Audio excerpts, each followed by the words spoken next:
विद्यारम्भ करिष्यामि सिद्धिर्भवतु मे सदा। गुरुवद्या वयं सार्धो दीपदुतैवर्तिना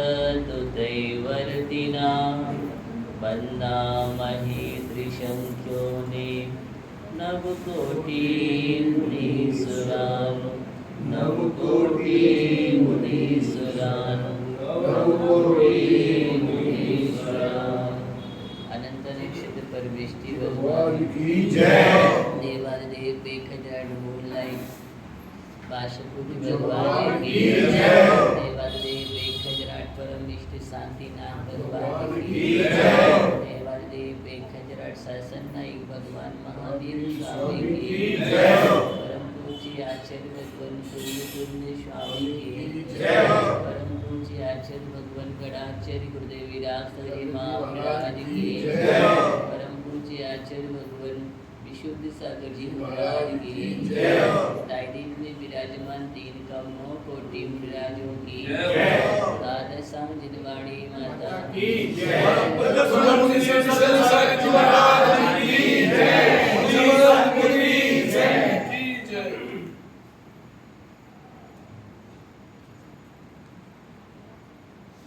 ये दो इतने शासन जीवंतों को कीर्तन का शासन कीर्तनकर की पावन पवित्र विष्णु जिसका हम निरंतर स्मरण कर रहे हैं। हम देख रहे हैं जीवन के लिए और जगत के लिए। जीवन हमारा कैसा है और जगत हमारा इस प्रकार है। दोनों के स्वभाव का चिंतन करता है तभी हमारे जीवन में वैराग्य घटित होगा। वैराग्य के लिए हमें संसार के राह को समझना जरूरी है। संसार के स्वभाव को देखते देखते ज्ञानी तत्व ज्ञानी चिंतन में डूब जाता है और तत्व चिंतन के गहराई में डूबने से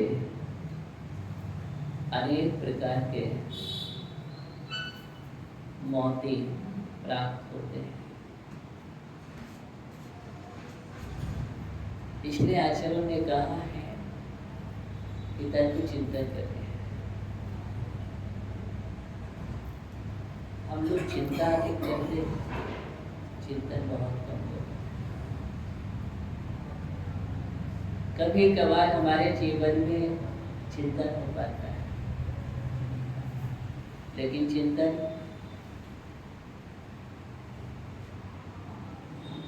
और चिंता दो चीज है। विचार करना हम क्या करते हैं अपने से पूछो, किसी और से मत पूछो।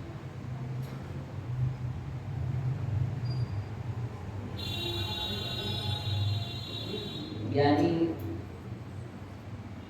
चिंतन की गहराई में डूबता है।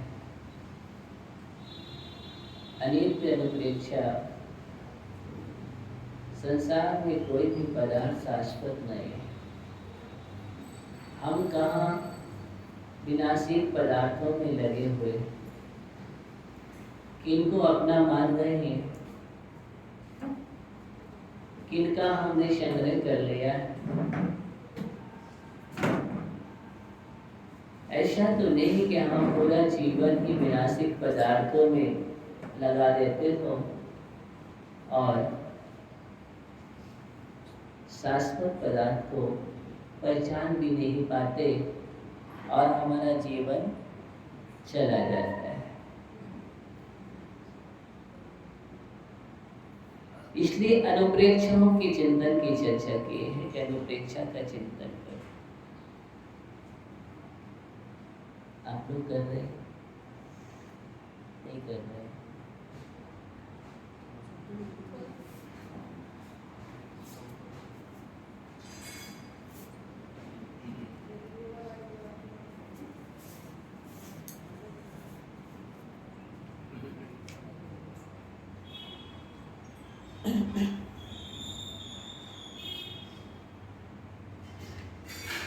जब पदार्थ क्षणिक ही है, वो क्षणिक पदार्थ हमारे जीवन के लिए सरलभूत कैसे हो सकते हैं? लेकिन जब तक तत्व ज्ञान नहीं होता है, तब तक हमारे जीवन में वेद विज्ञान भी नहीं होता है। हमने अभी तक की पर्यायों को जिया है तत्व ज्ञान से शून्य होकर के।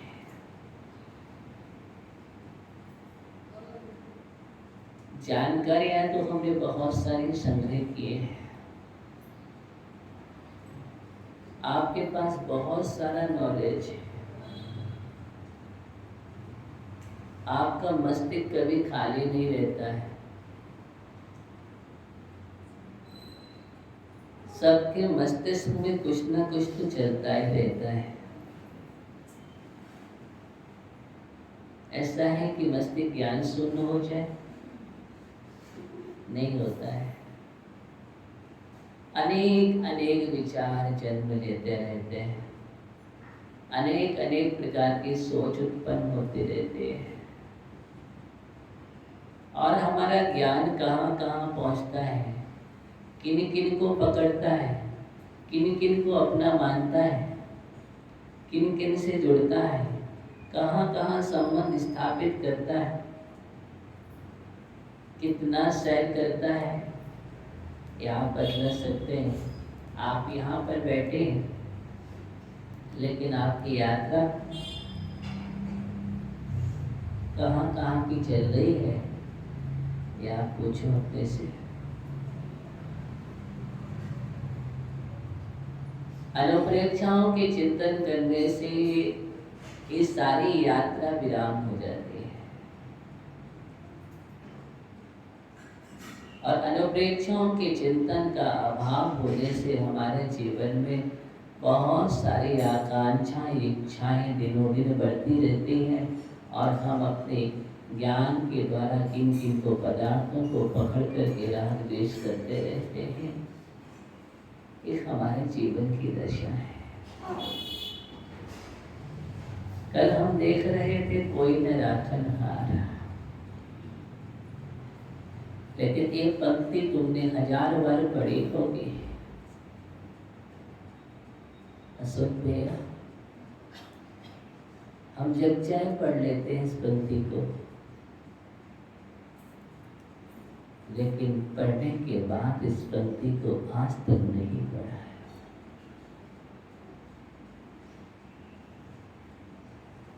महाराज हम डेली पढ़ते, इतनी छोटी सी पंक्ति है, इसको याद नहीं होगी। सुनते भैया बोलो ना, कोई न राखा ना, याद है ना? राजेश क्या नहीं पूरा याद है। सज्जन से क्या करें, बहुत सारे भजन याद है, पंक्ति तो वैसे ही याद है। कोई न राखन हार, इस सभा में ऐसा कोई है जिसको ये इतनी छोटी सी पंक्ति याद ना हो।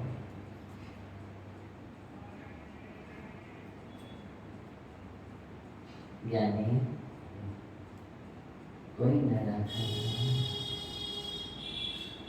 बहुत बार पढ़ा है, लेकिन जब भी हमारे जीवन में तो हम वहीं पहुंच जाते हैं, हम उसी की शरण की ओर जाते हैं कि कोई हमारी रक्षा कर देगा, कोई मुझे बचा लेगा। सम्राट सिकंदर से पूछो, उसने यही तो सोचा था कि हमारी रक्षा हो जाएगी। हमने तो इतना लूटा है, इतना संग्रह किया है, इतना जोड़ा है, हम विश्व विजेता बनने के लिए चले थे। एक सम्राट, अंत में कोई रक्षा, वेदों के हाथ जोड़ रहा है। और सम्राट वेदों के हाथ जोड़ रहा है, राज्य देने के लिए तैयार है। विचार कीजिए, जिस राज्य को, जिस साम्राज्य को लूटा है, हिंसा की है, नाना पाप किए हैं, संहार किया है, पर अधिकार जमाया है, और आज कितने समय में, और ऐसा समय आया कि एक क्षण में उसको निछावर करने के लिए तैयार हो गए। विचार करना, एक क्षण में जीवन भर की संपत्ति को एक क्षण में निछावर करने के लिए तैयार है। कौन? जो सम्राट कभी झुकता नहीं था किसी के लिए। कहते ना, जो सम्राट कभी किसी को नहीं झुकता था, किसी के सामने हाथ जोड़ा नहीं, आज वही सम्राट दोनों हाथ जोड़ करके भीख मांग रहा है। इसकी पाचन जी, इसकी भीख मांग रहे हैं सम्राट सिकंदर, जीवन के लिए कुछ पल हमें दे दो। क्या कह रहा है? कुछ पल हमें दे दो, मेरी माँ से मुझे मिल ले, बस इतनी घड़ी मुझे दे दो। राज वैद्य खड़े, हकीम खड़े हैं, अनेक अनेक स्पेशलिस्ट खड़े हुए हैं,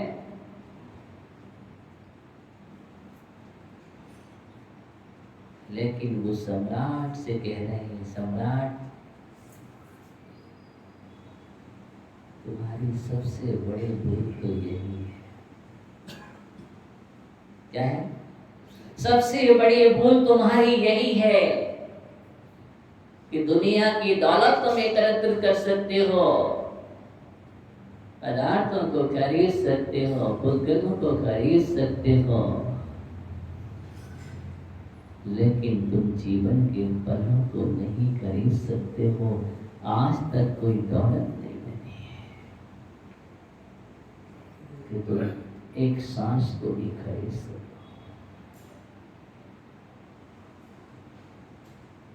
ऐसा कोई भी संपत्ति, कोई भी रत्न नहीं है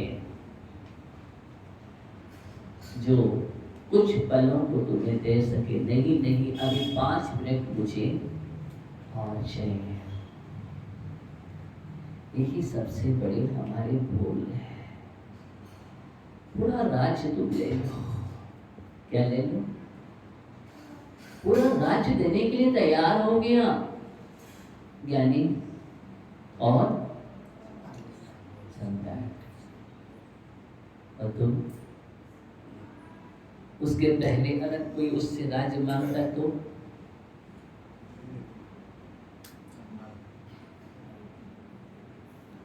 विचार करने वाले। आज भी तो हम पूरा धन लुटाने के लिए तैयार हो जाते हैं।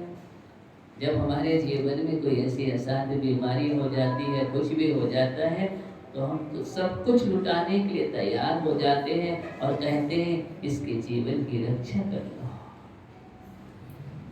इसको बचा लो। बोलते हैं ना, सब कुछ लुटाने के लिए तैयार हो जाते हैं। तदुपरांत भी हम किसी को बचा नहीं पाते हैं। कोई न रखना,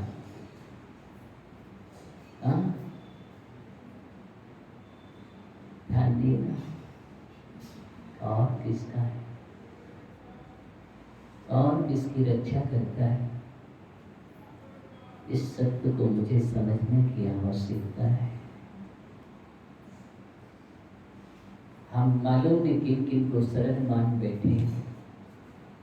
कितनी शरण तुम्हारी है, कितने रक्षक तुम्हारे हैं, कितने रक्षक हैं। तुम रक्षकों को साथ में लेकर के चलते हो। हाँ, कितना भी जीवन में चाहे जेट प्लस कर लो, कितनी भी सुरक्षा कर लो, कितने भी अपने साथ अंगरक्षक रख लो, लेकिन मरते बिरिया जीव को ये पंक्ति याद क्यों नहीं हो रही है ज्ञानी? हाँ, किसी को याद हुई कि नहीं? पदमचंद जी, याद हो रही कि नहीं हो रही? कोशिश करो विजय भैया, इस पंक्ति को याद करो। कब करोगे आप?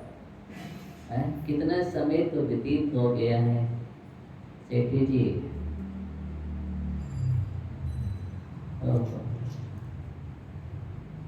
अभी याद करने का समय नहीं है, याद करने का समय नहीं आया, अभी समय आएगा। इनसे पूछेंगे, बोला अभी समय नहीं आया है ना दत्त जी?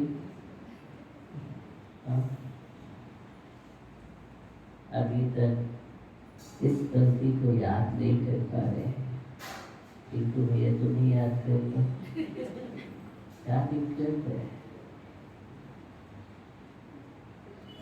छोटू भैया, अगर पापा याद नहीं कर रहे तो तुम्हें याद कर लो, चलेगा। याद होने चाहिए। क्या होना चाहिए?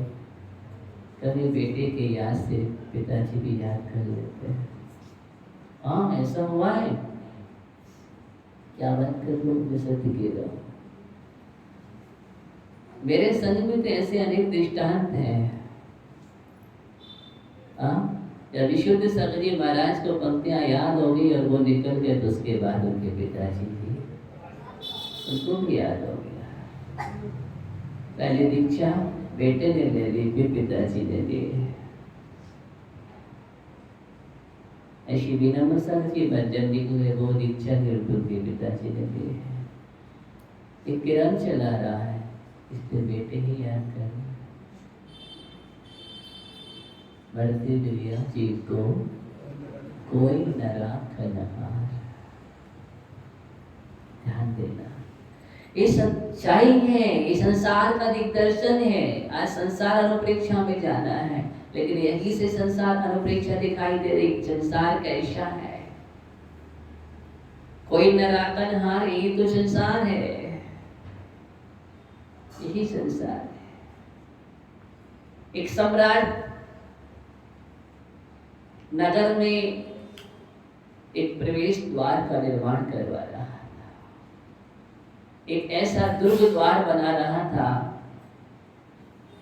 जो नगर प्रवेश के लिए एक उत्तम द्वार हो। लेकिन जैसे ही बनवाने के लिए तैयार होता, वो गिर जाता। बहुत समय से प्रयास कर रहा था, यहां बनाता वहां गिरता, बन नहीं पा रहा था। ज्ञानी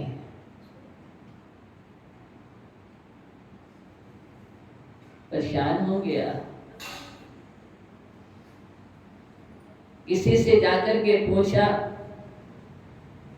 जोशियों से पूछा, अन्य लोग पूछा, तो कुछ किसी ने बदला दिया सम्राट के लिए कि राजा यहाँ पर किसी बालक की बलि देनी होगी, तब ये दुर्ग द्वार बनेगा। है अज्ञान मत से जब युक्त होते हैं तो लोग हिंसक साधन बतला देते हैं जो पाप वर्धक होते हैं। ये नित्यान की परिणति होती है। किसकी? विज्ञान और अज्ञान की परिणति होती है। सम्राट को मालूम चलता है यहाँ पर एक बालक की बलि देने के बाद ही ये दुर्ग द्वार तैयार हो सकता है। ऐसे भी अज्ञान और एक मूर्खताएं। सम्राट ने कहा कि जाओ ऐसे बालक की खोज करो। मंत्री के लिए आदेश दिया, ऐसा कौन सा बालक तैयार हो जाएगा? कोई तैयार नहीं होगा, क्योंकि सभी मृत्यु से डरते हैं, भयभीत हैं। सबसे ज्यादा डरे हुए हैं किससे? मृत्यु से। आप भले कह देंगे लेकिन नहीं, डरे तो है मृत्यु से। भय सभी को है, संसारिक को है। और मृत्यु से भय इसीलिए तो है क्योंकि उसके अंदर राग है। क्या है? राग है, मोह है, इसलिए उस पर्याय को छोड़ना नहीं चाहता। ऐसा कौन सा जीव है जो अपने पर्याय को छोड़ना चाहता हो? जो जहां गया वही तो मस्त हो गया, पर्याय से निकलना नहीं चाहता है। वो बात अलग है कि आप जब परेशान हो जाते हो तो ऐसे ऐसे लोग मिल जाएंगे, अज्ञानी लोग, भगवान से भगवान मुझे उठा लो, ऐसा बोल जाते हैं। ये अज्ञान की भाषा है। भगवान क्यों तुम्हें उठाएंगे? भगवान को क्या पड़ी, वो तो बन गए भगवान, असली परमात्मा हो गए।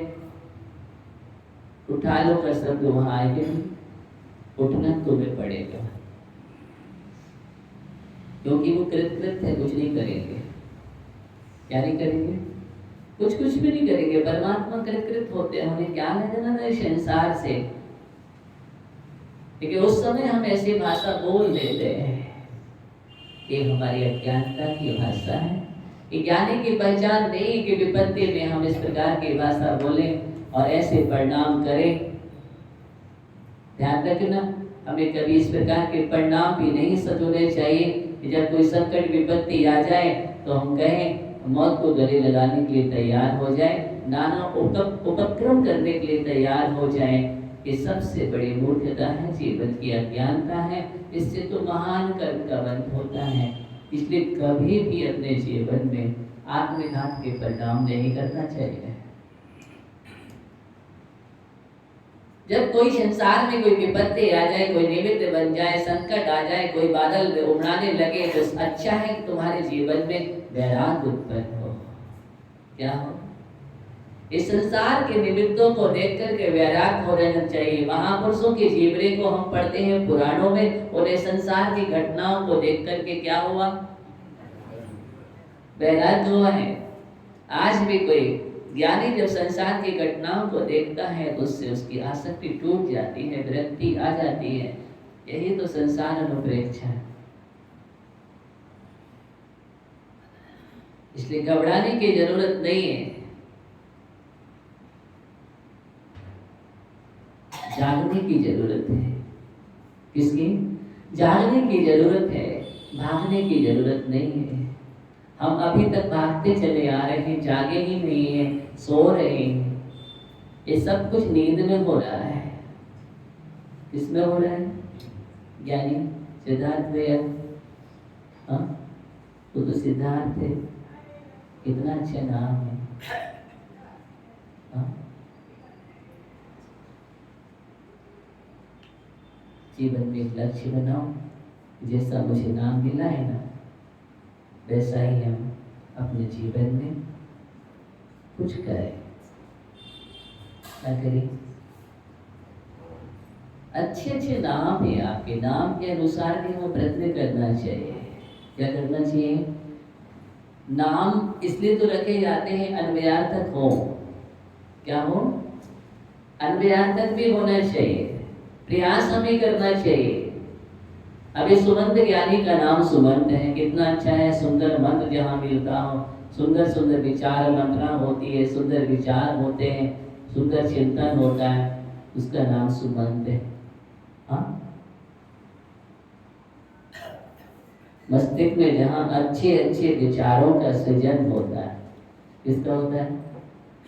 अच्छे अच्छे विचारों का सृजन जहाँ होता है, समझ लो।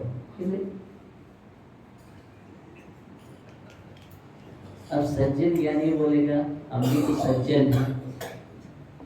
सज्जन का अर्थ समझ लेना कि ज्ञानी है। अगर तो सज्जन के अर्थ को अपने जीवन में उतार लेगा ना तो फिर हाँ हर चीज के विकास हो जाएगा।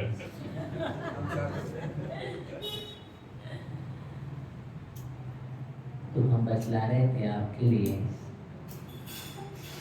वह सम्राट ने खोज कराने के लिए भेजा। नगर में एक ऐसा परिवार था जो गरीब था, जिसके पास आजीविका का ऐसा कोई साधन नहीं था। उसके 6 पुत्र थे और दुखी था। दाम बिना निर्धन दुखी, तृष्णावश अभाव न, आगे बोलो।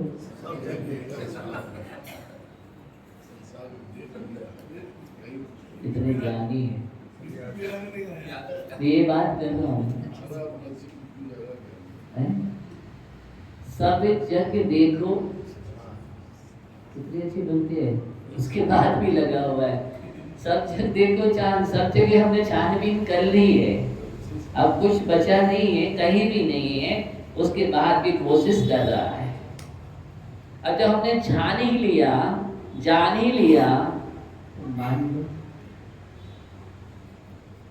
क्या करें। अब सिर्फ माना नहीं है, कितना अंतर हो गया है। छानने के बाद मानना चाहिए, बस मानने वाला अंतर हमारे जीवन में नहीं है। कुछ ऐसे हैं जो निर्धन हैं, वो धन के अभाव में दुखी है। कुछ ऐसे हैं जो धनवान होकर के धन के सद्भाव में भी दुखी है। आए दुखम गए दुखम, रक्षणे दुखम। आया तो दुख, गया तो दुख, और रखा तो दुख। आ गया, अब भय है, इसकी रक्षा कौन करेगा। भयभीत है, निकलना मुश्किल है, बोले धनवान है, समय देखता है कितने बजे जाना, कितने बजे आना।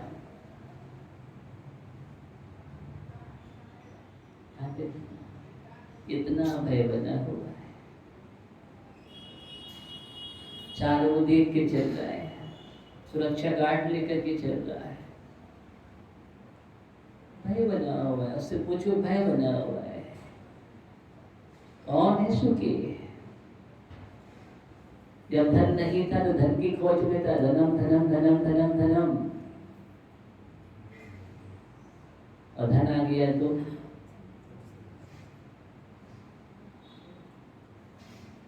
ये संसार है। संयोग में भी दुखी है और वियोग में भी दुखी है। कोई इष्ट वियोगी, हाँ, कोई इष्ट सहयोगी। क्या क्या दुख है, किसी के घर गलहारी नाही। हाँ, वैराग्य भावना में पढ़ो तो लगता है शायद आप लोग ये पढ़ते नहीं, तभी बोले हम नहीं पढ़ते। बोले नहीं, तो क्यों। इसको अगर हम पढ़ लेंगे तो महाराज ऐसे नहीं बैठेंगे, फिर हम यहाँ बैठने पड़ेगा, तो मंच बड़ा करना पड़ेगा। उसकी चिंता मत करो, लेकिन वैराग्य भावना पढ़ो। वैराग्य भावना पढ़ते रहोगे, जीवन में उतारते रहोगे, तो आसक्तियां टूटती रही तो संसार से नहीं जुड़ पाओगे। इतने उसमें रचोगे बचोगे नहीं तो संसार से बचोगे।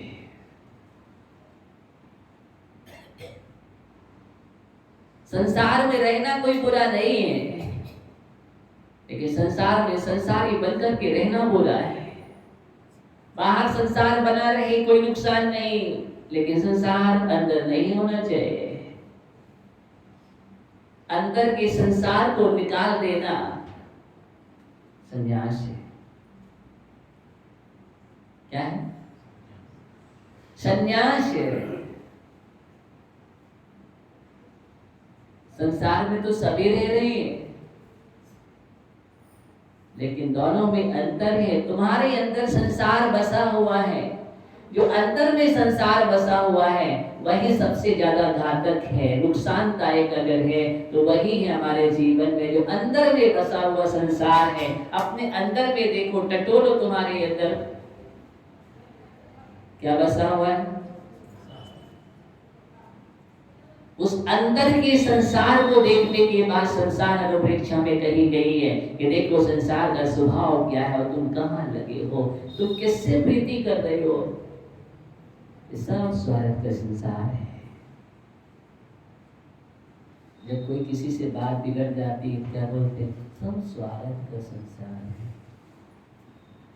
हाँ, स्वार्थ राग करे सब प्रीति, सूर्य मुनि जन की गहरी थी। हाँ, सब स्वार्थ है, स्वार्थ का संसार है। एक दूसरे पर जुड़े हैं तो स्वार्थ है। और जब मंत्री वर्ग, सेनापति आदि पहुंचे और बात माता पिता से की, तो माता पिता ने पहले तो संकोच किया और बाद में कहा, जब बहुत सारा धन देने के लिए तैयार हुए तो देखना लोग कहाँ से कहाँ पहुंचा देता है। और उन माता पिता ने अपने सबसे छोटे बेटे को दे दिया। इसको दे दिया छोटे बेटे के लिए।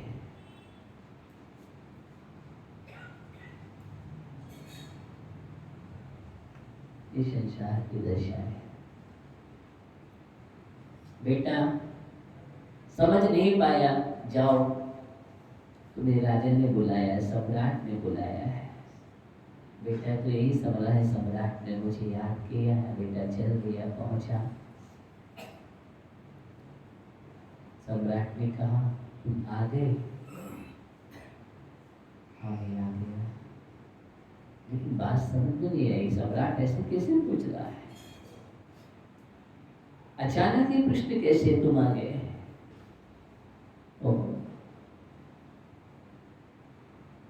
सम्राट ने कहा कि तुम अब यही रहो, कुछ ही पलों में जल्लाद आने वाले हैं। वो तुम्हें ले जाएंगे जहां द्वार का निर्माण हो रहा है। अब बेटे को समझ भी आ गई। और सम्राट ने एक बात और कही, बेटा तुम्हारी जो भी इच्छा हो वो तुम इसके पहले पूर्ति कर सकते हो। संसारिक अब मौत सामने हो उस समय क्या दिखेगा? ध्यान रखना, अगर मृत्यु सामने हो तो फिर तुम के संसार के राग रंग में रचोगे, विषय भोगों में उलझोगे, तुम्हें संसाधन दिखाई देंगे। कितने भी अच्छे अच्छे संसाधन पड़े रहे, कितनी अच्छी से अच्छी व्यवस्था, लेकिन सामने पता है कि मौत आने वाली है तो क्या देखेगी? धीरज भैया क्या दिखाई देगा? हर पल मौत दिखेगी, तुम्हें भगवान नहीं देखेंगे। और मौत आने वाली, घबरा गया। संसारी प्राणी की जैसा है, लेकिन जो चिंतक होता है ना उसको मौत नहीं दिखती है। इतना ही तो अंतर है।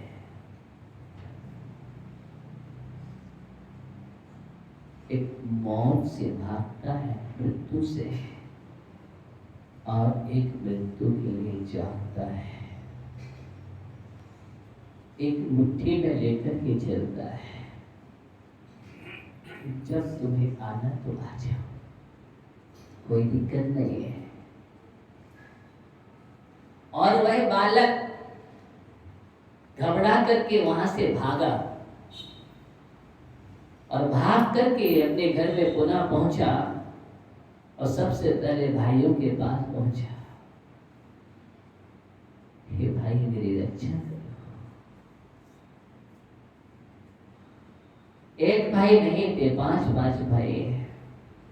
क्रम क्रम से सभी के पास पहुंचा कि भाई मेरी रक्षा करो, मुझे बचा लो, मैं मरना नहीं चाहता, मुझे अभी जीना है। क्या है? मुझे अभी जीना है, मैं जीना चाहता हूं।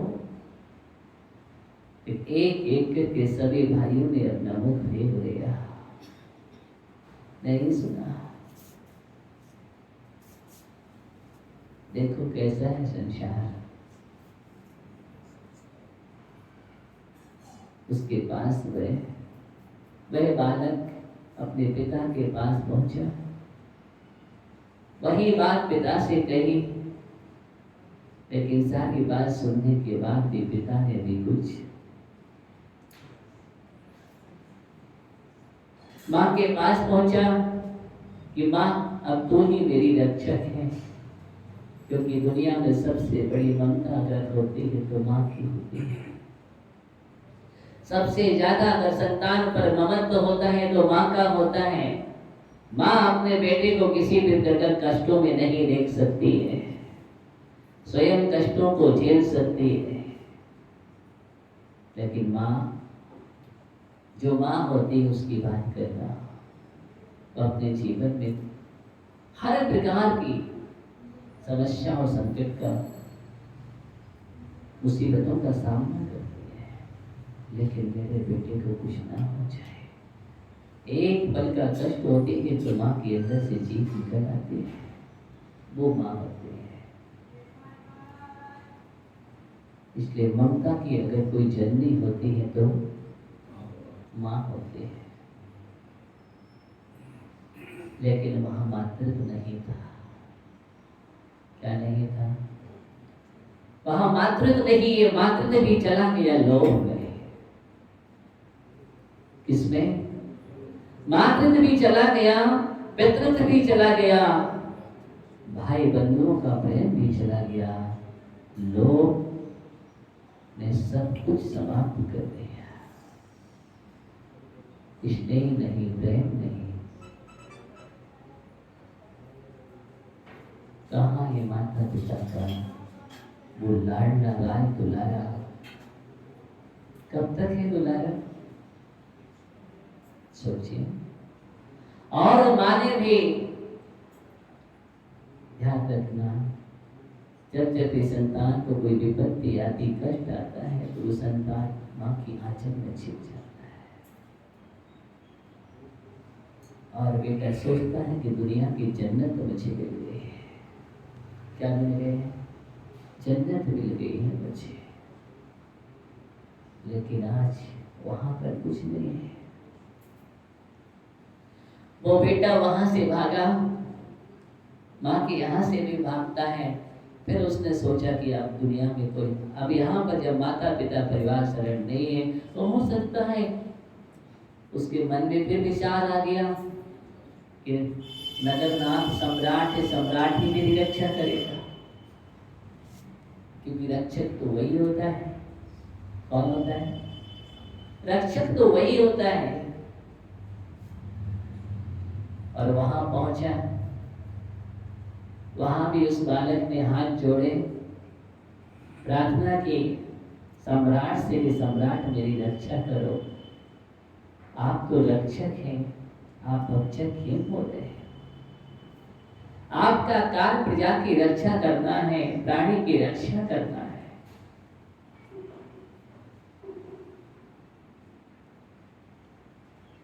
लेकिन सम्राट भी एकदम शांत हो गया। कुछ क्षणों में जल्लाद आते हैं, उस बालक को पकड़ करके ले जाते हैं। अब बालक के अंदर विचार आया कि दुनिया में कोई शरण नहीं है। भरते बिरिया जी को समझ गए, कोई निराकर हालत, इसमें कोई भी रक्षा करने वाला नहीं है। तब उसके लिए, उस बालक के लिए सूत्र याद आता है, अरिहंते शरणं प्रव्रजामि। क्या याद आया? अरिहंते शरणं प्रव्रजामि, अप्पा शरणं प्रव्रजामि, चित्राणि शरणं प्रव्रजामि। अन्यथा शरणं नास्ति त्वमेव शरणं मम, तस्मात् कारुण्यभावेन रक्ष रक्षितेश्वर। एक पंक्तियां उसके अंदर गोईने लगी, उसने किसी से कुछ नहीं बोला और उस द्वार पर उसको खड़ा कर दिया जहां पर दोनों जल्लाद खड़े हुए हैं तलवार उभार करके, और बालक से कहते सावधान। उस बालक ने कहा तो मौत हमारे सामने है। उसको कुछ दिखाई, उसने आंख बंद कर ली और बस दोनों हाथों को जोड़ करके अरिहंते शरणं प्रव्रजामि और इष्ट का ध्यान किया। इसका और चिंतन की धारा फूट पड़ी। मैंने किन किन को शरण माना था, अभी तक मेरी धारणा थी माता पिता भाई बंधु सम्राट ये सब मेरे रक्षक है, ये सब मेरे हैं, मैं इनका हूं। लेकिन अब कहाँ मेरा है? आंख बंद करके संसार का दर्शन किया और अरिहंत भगवान का ध्यान करने में डूब गया। और जैसे ही अरिहंतों का स्मरण किया, नमो अरिहंताणां स्मरण करते करते वहां पर दोनों जल्लाद तलवार उभारने के लिए तैयार होते हैं और वहां पर तलवार का वार किया और उस बालक के गले में फूलों की माला। वो तलवार की माला बन गई। क्या हो गई? वो तलवार फूलों की माला बन जाती है और ऊपर देवगण पुष्प वृष्टि करने लगते हैं। क्या करने लगते हैं? वो पुष्प वृष्टि होने लगी। इस दृश्य को देख करके सब लोग आश्चर्यचकित हो गए और ध्यान रखना, जब कोई नहीं होता है, एकमात्र रक्षक कौन होते हैं? भगवान होते हैं। इसलिए दुनिया में सबसे बड़ी शरण का नाम अगर कोई है तो वो भगवान की शरण है। शरण को शरण मानो। आप शरण की परिभाषा पढ़ते हैं, बच्चों को पढ़ाते हैं, समझे क्या नहीं? क्या पढ़ाते हैं अजय भैया? जिसका आश्रय लेने से, जिसका आश्रय लेने से आत्मा की पापों से रक्षा होती है, रक्षा होती है। अगर कोई रक्षक है तो वो हमारा परमात्मा है और हमारी आत्मा है। दो ही तत्व है, आत्मा और परमात्मा। इसलिए हमें आत्मा और परमात्मा को ही जानना है।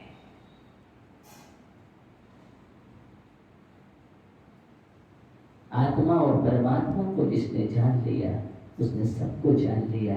उसकी रक्षा ही रक्षा है। और आत्मा और परमात्मा को नहीं समझा है तो वह जीव दुनिया में कितनी भी शरण में जाए कोई शरण नहीं है।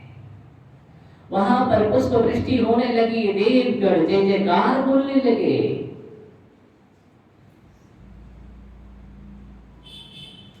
ओहो, माता पिता दौड़ करके आते हैं, चल बेटा, क्या चल मेरे लाडले बेटे, चल घर की ओर चल रहा है। बेटा आंख नहीं खोलना है। पिता ने कहा, सब भाई आगे गले लगाने लगे, मेरा भाई चल घर की ओर चल। सम्राट आ गया। सम्राट ने कहा तुम राजमहलों में चलो, लेकिन बेटा आंख बंद करके चिंतन की धारा में डूब जाता है, नहीं देखना चाहता किसी को। इस स्वार्थ के संसार को देखना पसंद नहीं किया उसने दुनिया को देख लिया। कौन माता, कौन पिता, कौन सम्राट किसका है। इसके पहले मैं सबसे हाथ जोड़ करके प्रार्थना कर रहा था, कौन किसने शरण दी, कौन साथ दिया, किसने रक्षा की। एक ही रक्षक है, वह परम पिता परमात्मा है। अब मैं उसी की शरण को जाता हूं और वैराग उत्पन्न हो गया। क्या हो गया? वैराग उत्पन्न हो गया, राग टूट गया, गल गया, नष्ट हो गया, मोह ममता टूट गए और वह बंधन के लिए नहीं, अब तो वह बंधन के लिए आगे बढ़ गया। अब उसको बंधनी हो गया, अभी बंधनी था, जाकर के उस बालक ने निर्गत दीक्षा ले ली। क्या ले ली? निर्गत दीक्षा ले ली और अपनी आत्म साधना में डूब गया। संसार के स्वभाव का चिंतन करके, कौन संसार है, कहाँ है संसार, सब लोभ लालच है। उस पुद्गल के टुकड़ों के लिए, धन संपदा के लिए अपनी संतान को भी बेचने के लिए तैयार हो जाता है। ऐसा संसार जिसके लिए मनौती करता है, मन्नत करता है, नाना दरवाजे में जाता है, एक संतान का लाभ हो जाए, पुत्र की प्राप्ति हो जाए। क्या मेरा जीवन संतान विहीन चला जाएगा? संतान नहीं तो संतान का दुख।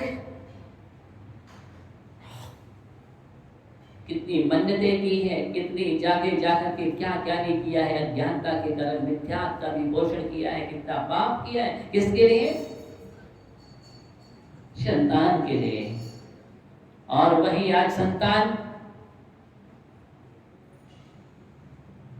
धन में, लोभ में आकर के संतान का भी सौदा कर दिया, उसको भी बेच दिया। देखो ना संसार की दशाएं, जब कभी आप पुराणों को पढ़ोगे ना, आपकी आंखें भर आएंगी। बाहरी दुनिया तेरा भी कैसा खेल है, क्या क्या खेल खिलाता है और क्या क्या दिखाता है। किन किन के चेहरों को देखो, किन किन के चेहरों को देखो, कौन सा चेहरा तुम्हारा है? नहीं, ये कोई असली चेहरे नहीं दिखाई दे रहे। कोई भी चेहरे पर असलियत नहीं दिखाई दे रही है। ये चेहरे पर चेहरे हैं, अंदर से बहरे।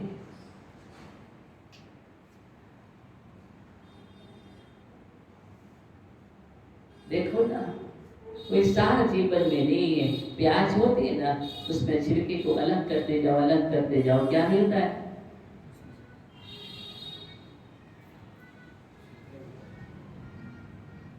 छिलके पर छिलका। ऐसे संसार है। क्या है? ये संसार है।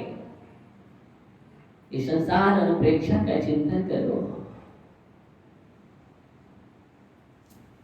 संसार अनुप्रेक्षा का चिंतन करो।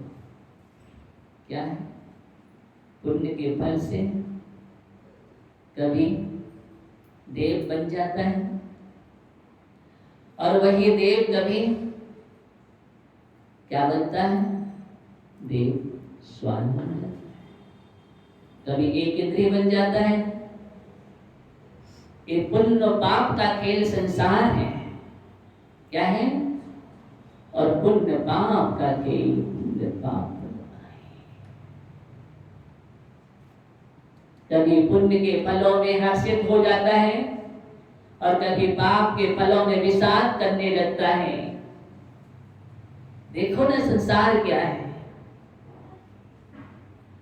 हम सोचते हैं वहां पर सुखी हो, वहां सुख है, स्वर्गों में सुख मिलेगा, लेकिन वहां भी तो सुख नहीं है, वहां भी मानसिकताएं हैं, वहां भी मानसिकता है।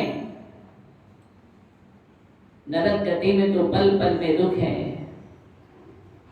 त्रिज गति के दुख है, मनुष्य गति के आप जानते हैं, और देव गति में भी मानसिक दुख है। एक देव विद्यों को देख करके अपने से उसको देख करके दुखी होता है, देव भी दुखी हो जाता है। अंत में वैभव छोड़ेगा, विभूति छूटी जाएगी, आत्म ध्यान कर बैठता है और आत्म ध्यान के कारण त्रियंचायु का बंध कर लेता है और वो भी जाकर के त्रियंच बन जाता है। देवो देवासा जाय दे धर्म के विसरा कापी नाम, ऐसा कौन है? धर्म के प्रभाव से और धर्म की विस्मरण है, पाप के प्रभाव से स्वान भी देव बन जाता है और देव स्वान बन जाता है। समय नहीं लगता, जियो जियो जियो जी पलटी खा लेते हैं। ध्यान देना, इसलिए संसार के स्वभाव का चार गति जो है इसका चिंतन करो।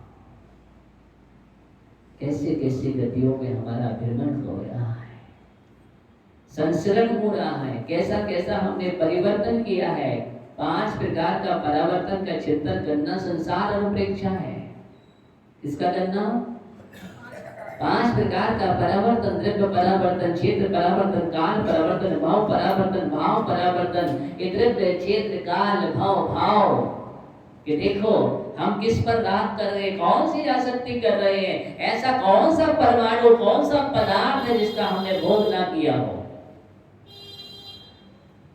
और वही परमाणु हमारे नए नए आविष्कार के रूप में आ जाता है और उसमें हम राग करते हैं, फिर कर्म का बंध करते हैं, फिर उच्चिष्ट हो जाता है हमारे द्वारा और परमाणु फिर वही नए आविष्कार में आ जाता है और फिर हम आकर्षक हो जाते हैं। कितने बार तुमने उच्चिष्ट का सेवन किया है? उच्चिष्ट जानते हो ना? बमन, बमन तो जानते हो?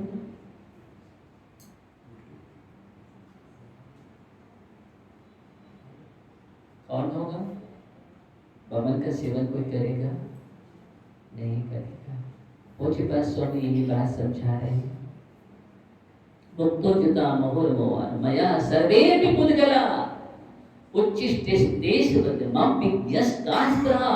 ऐसा कौन ज्ञानी होगा जिसने स्मरण करेगा मेरे द्वारा अनेक बार छोड़ा हुआ है, अनेक बार छोड़ दिया है, भोग भोग करके छोड़ा है, भोगों ने हमें ही भोग डाला है।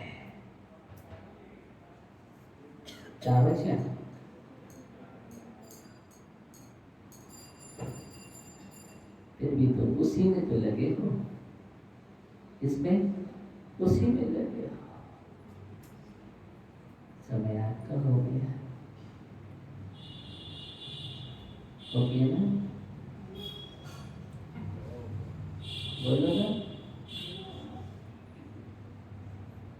बोले महाराज यदि कहा बहुत समय हमारा, अभी तो हमें ये करना है, अभी तो वो करना है, अभी ये देखना है, ये देखना है। आप कैसे बात करते हैं?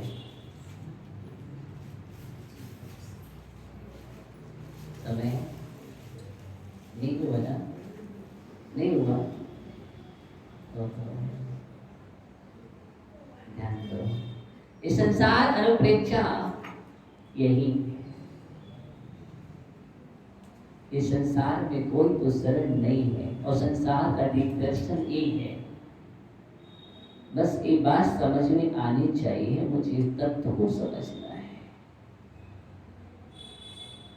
खूब पढ़ो वैराग्य भावना, 12 भावना, लेकिन जब तक चिंतन नहीं होगा ना, चिंतन करो। तीर्थंकर को वैराग होता है, एक बार ही पढ़ते हो, एक बार पढ़ते हो वैराग हो जाता है। और हम बार बार पढ़ करके भी सूरज चांद से फिर क्या होता है? जन्मे मरे अकेला चेतन सुख का रूप। वहां पढ़ते हैं जन्मे मरे अकेला चेतन कर बदलाएंगे। इस संसार अनुप्रेक्षा की बात हम कर रहे थे। 5 प्रकार का जो पंच परावर्तन है बहुत विस्तार है। ऐसा कोई पदार्थ नहीं जिसका तुमने सेवन न किया हो, ऐसा कोई क्षेत्र नहीं है जहाँ पर तुमने जन्म न लिया हो, ऐसा कोई समय नहीं जिसमें तुमने जन्म मरण नहीं किया हो, ऐसा कोई भाव नहीं है जहाँ पर तुमने जन्म भाव धारण नहीं किया हो, ऐसा कोई भाव नहीं है संसार का जिस तुमने भाव को नहीं किया। संक्षेप में बात करते हमने ये 5 प्रकार का संसार है और 5 प्रकार के संसार का चिंतन करो अपने जीवन में। अगर तुम्हें पंचम गति को प्राप्त होना है, इसको पंचम गति को, और यही हमारे जीवन का लक्ष्य है। और पंचम गति को प्राप्त करने के लिए पंच परावर्तन का चिंतन करो, पंच महाव्रत को धारण करो। इसको पंच महाव्रतों का धारण करो। बस यही हमारे जीवन का ध्येय लक्ष्य होना चाहिए। बढ़ो। इस संसार अनुप्रेक्षा है, चिंतन के लिए है। इसके लिए है, एक चिंतन के लिए है। बार बार हम भाते हैं भा करके कहीं ना कहीं तो नवनीत निकलेगा। मथने से मक्खन तो निकलता ही है, लेकिन मथना क्या करना? मथो, मंथन करो अपने जीवन में। और इतना मंथन करो कि बस तुम्हारा मंथन करते करते मन ठीक हो जाए। क्या हो जाए? मन ठीक हो जाए। ऐसा मंथन करो जहाँ मन ठीक हो गया, देखना हमारे जीवन में वह उपलब्धि हो जाएगी जो हमें प्राप्त करना है। हम एक को समझे, आपका समय हो गया है। बस हम ध्यान में रख करके चलें, इसी भावना के साथ अच्छी भावना बनाते चलो और आगामी सिद्ध विधान में बहुत अच्छी तरह से पढ़ना।